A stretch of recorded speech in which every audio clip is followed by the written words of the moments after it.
Right here I have the world's first OLED gaming monitor that bends, as in you can actually bend this massive 45-inch panel yourself from flat to whatever curve fits your personal needs.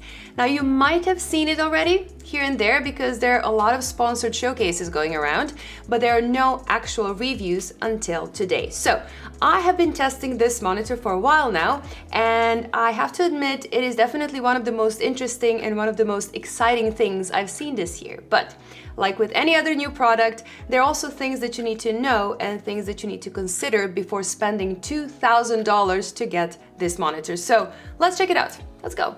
This video is brought to you by Seasonic and their Prime TX power supplies. These fully modular, high-quality power supplies are extremely efficient. They are very quiet due to their new hybrid fan control that stops the fans completely under 40% load. They offer a variety of connections for any kind of systems you have in mind, and you even get the new 12-volt high-power connection you need for the brand new RTX 4090 graphics cards from NVIDIA. They range from 650 watts all the way up to 1600 watts for the biggest enthusiasts out there, and as a nice bonus, you get a cozy 12-year-long warranty. Check them out using the links in the description below. Corsair is ready for mass production, but this monitor will not launch just yet, but in a couple of weeks, because I think they want to take the info from all the reviews that will go live today and then fine-tune the last couple of settings on the final product before it goes to the actual stores. And I think that is something that a lot of manufacturers should consider doing. That being said, this is a pre-production sample, so there are some things that might be a bit different on a retail sample, so keep that in mind. Even though it is much easier to just call it Flex, the full name of this monitor is Xeneon Flex 45W QHD 240 OLED, which is quite a long name, but it kind of tells you everything you need to know about it. It is a 45-inch OLED monitor with a 3440 by 1440p resolution and 240 Hz refresh rate. And even without the fact that it can flex, this display is pretty unique. Now, most OLED panels are either found in TVs or in mobile devices, and they're actually only a handful of OLED gaming monitors on the market, and then ultra-wide OLED monitors are especially rare. So far, the only other one that I know of is Alienware's QD OLED that uses a 34-inch panel from Samsung. Now, Corsair here is using an LG panel instead. And while LG will sell this panel with a fixed curve, Corsair is giving you the option to manually bend it to your own liking, which is very exciting, but also very scary, even when you know that it's not going to break. So you can go from a completely flat panel to a very strong 800R-ish curve, or anything in between.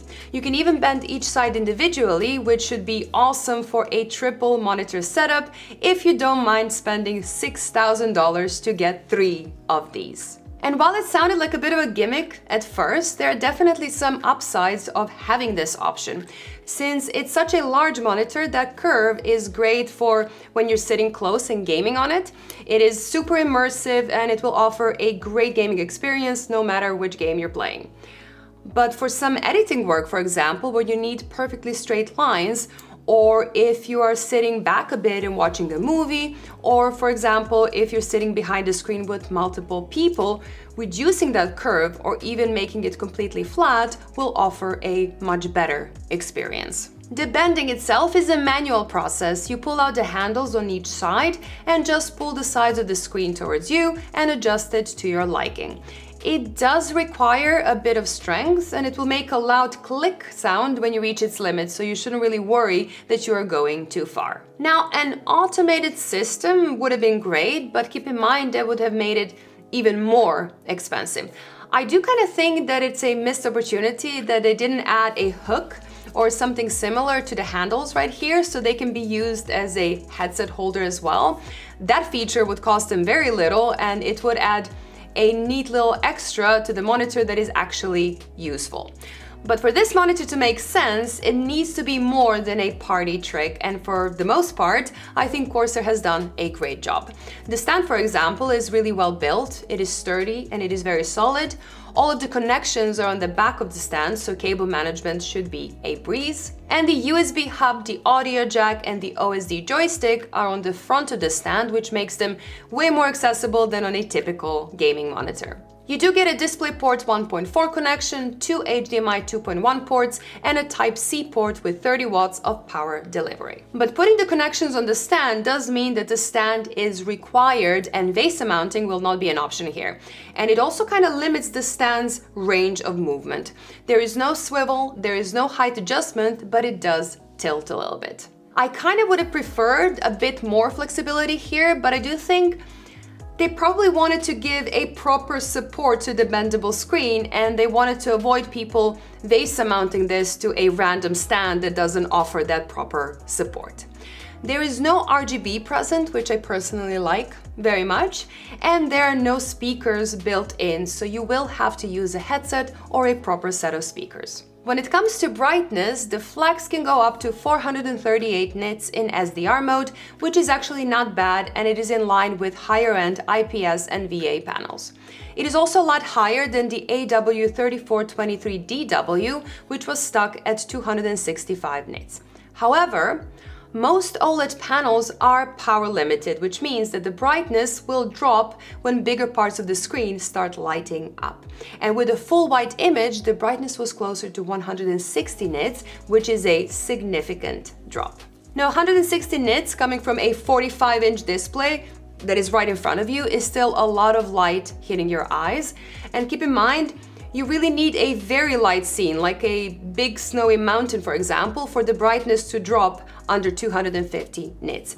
But what you can see is that shift in brightness as the content changes, so that is definitely something to keep in mind. Of course, it does include a brightness stabilization option in the OSD to avoid this effect, which is absolutely great, but basically it just reduces the overall brightness to that lower point, so I would not really call it a perfect solution either. And you can see the same in HDR content as well. The monitor showed a peak brightness of 530 nits, but that value would drop down as soon as the monitor was showing larger bright areas. I also think that the peak brightness of 530 nits is lower than expected. Now, Corsair said that it should hit 1000 nits, but I just couldn't get it to do that. I thought personally it would be somewhere in between 800 to 1000, considering this is an LG panel and that is what those panels usually show. But as I said at the start, this is a pre-production unit, and I do kind of expect the final product to actually hit that 1000-ish mark that they promised. I will put an update in the description of this video as soon as I have any more info about that. Now, when you turn the brightness all the way down, the flex remains surprisingly bright, with a minimum white level of 101 nits, which is higher than average. The Corsair 32 UHD 144 was doing this as well, so I kind of think this might be intentional. Now, personally, this doesn't really bother me at all, but for those of you that really like to dim their monitor to an extreme, this might be a deal breaker. Because this is an OLED monitor with individual pixels turning off when displaying black color, the contrast of this panel is just fantastic. And when it comes to color, I would say it did pretty well.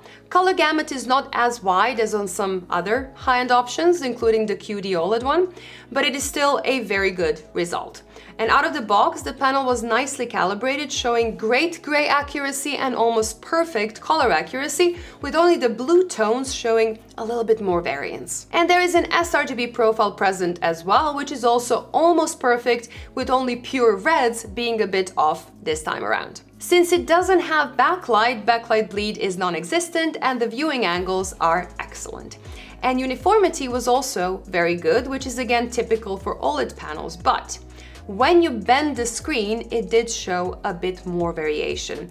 Now, it is not something that you will ever really notice in actual use, but it is very interesting to see a difference between the panel being curved and the panel being flat. When it comes to speed, the total latency test puts it around 6 milliseconds behind the fastest gaming monitors I've tested so far, which is exactly in line with the Alienware QD OLED and in the same ballpark as fast 4K gaming monitors. It was also a few milliseconds faster than my LG OLED TV. Now, I don't really expect 45-inch ultra-wides to be the first choice for competitive esports gaming, but as an all-around high-end gaming monitor, this is completely fine. More importantly, since this is an OLED panel, it has almost instant pixel response times that gives it that excellent moving image clarity. But like every other OLED, it does briefly dip to black on every refresh cycle, and even though this happens really fast and it wouldn't really bother most of you, there are some people that find this uncomfortable. Power consumption is surprisingly low. Now, OLED isn't really known for its efficiency, but this monitor was typically using between 30 to 50 watts on average, which is not that much for such a large panel. Even in peak HDR mode, it didn't go over 63 watts, though if the retail units end up going brighter, this number will also be a bit higher.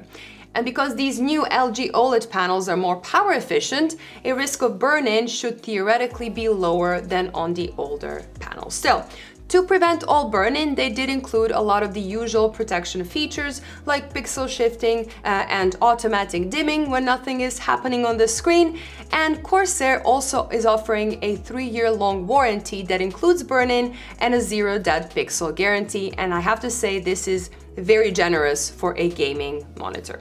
But the thing I didn't really like as much is the pixel density. With a resolution of 3440 by 1440p on a large 45-inch panel, you end up with a pixel density of 83 pixels per inch, and that is pretty low for modern standards. It is pretty much like a full HD resolution on a 27-inch monitor. And while this will not be an issue for the majority of games, you can really see the pixels during desktop use or in creative applications, especially if you're already used to high-resolution monitors. And even though the size and the color performance suggest that this could be a great creative monitor, I personally think that if you're really serious about that kind of work, you're way better off with a high resolution or at least a higher DPI display instead. But for casual photo and video editing, this should be completely fine. Still, I do kind of hope they will come up with a high resolution of this monitor as well, even though a high resolution would require a more powerful GPU. So right now, with this resolution, a 3070 or a 6800, for example, would offer a good experience, especially since it supports both FreeSync and G-Sync. But a higher-end GPU would be better if you want to get the most out of that 240 Hz refresh rate. The Flex will launch with a price tag of $2,000 in the US or about 2,400 euros here in Europe, and that is a considerable amount of money, but I don't think anyone really expected it to be cheap either. It is a one-of-a-kind 240 Hz ultra-wide large OLED panel, which is already quite rare, and then it bends. And I guarantee that developing this bendable design could not have been cheap either. But it is also not perfect, so the pixel density alone will be a critical downside for some people, and then the lack of a VESA option might be an issue for others. And keep in mind, this would be an early adopter purchase, so there might be other issues that we didn't see on these pre-production samples, even if they offer a great 3-year-long warranty. So it is absolutely important to decide if these downsides are important to you, because if they're not, this is a one-of-a-kind, fantastic product that does most of the things incredibly well. The gaming experience is very impressive, especially with the option to adjust the curve so it fits your needs perfectly. And if you want to consume some content without distortion, you can always just make it flat. So if you see yourself in that, I think the Flex would be a great addition to your system. Now, that is all I have for today. Thank you so much for watching this video. If you want to make sure that you don't miss any of my future uploads, please do consider clicking that subscribe button. Bye guys, and see you in the next one. Bye!